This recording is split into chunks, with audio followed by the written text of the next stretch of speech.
Sejak pinjol masuk ke Indonesia, hidup banyak orang berubah. Tapi bukan berubah jadi lebih baik, justru makin banyak keluarga hancur, teman jadi musuh, bahkan nyawa melayang.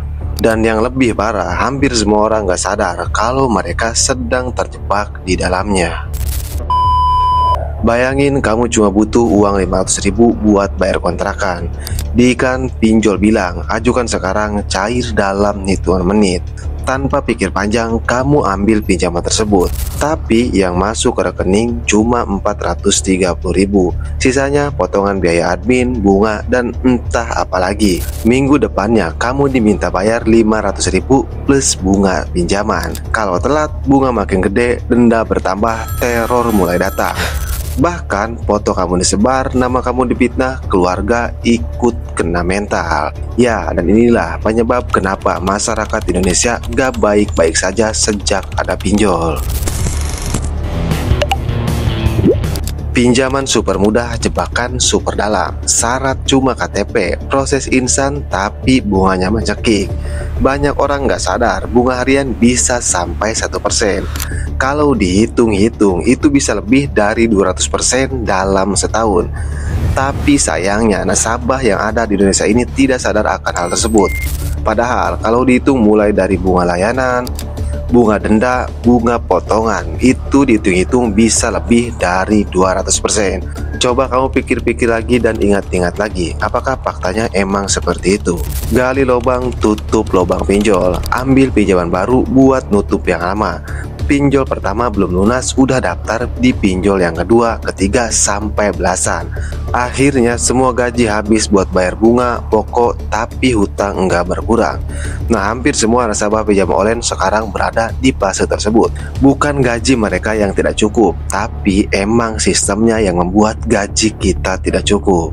Teror penagihan digital dan offline. Kontak HP kita, semua teman, keluarga, bos, bahkan kantor dihubungi oleh DC pinjol legal. Ini sudah sering terjadi, bahkan hampir semua nasabah ketakutan karena hal ini.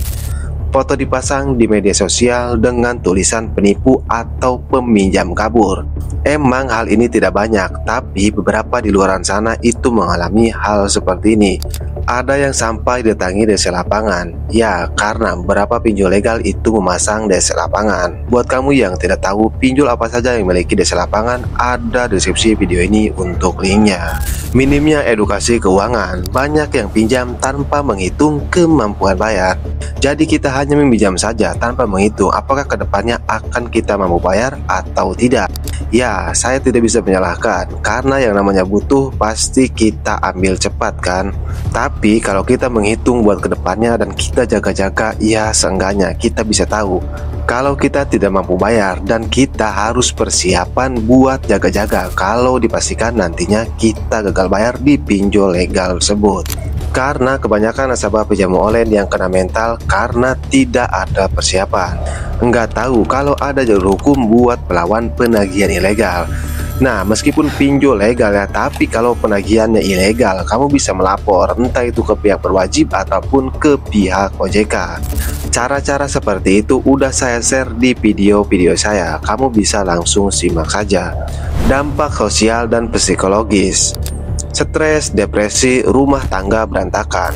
Bukan 1-2 orang yang berantakan rumah tangganya karena gara-gara pinjol. Bukan 1-2 orang yang stres. Bukan 1-2 juga orang yang depresi. Tapi banyak, bahkan ratusan orang mengalami hal tersebut. Bahkan ada yang memilih mengakhiri hidup karena tekanan hutang. Ya, emang tekanannya bukan karena hutang pinjol saja, tapi banyak seperti lain-lain ya.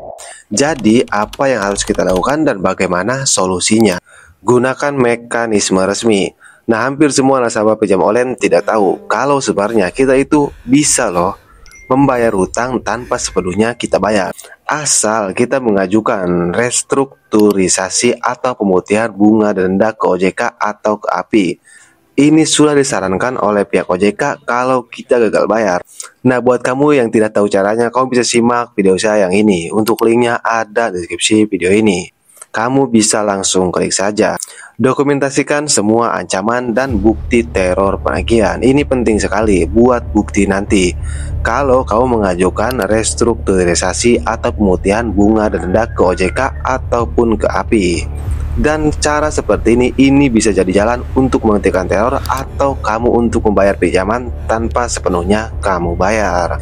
Pinjol memang diciptakan untuk membantu, tapi sistemnya bisa menghancurkan siapa saja yang lengah. Kalau kamu atau orang terdekat pernah ngalamin ini, jangan diam. Kita harus lebih pintar dari jebakan pinjol.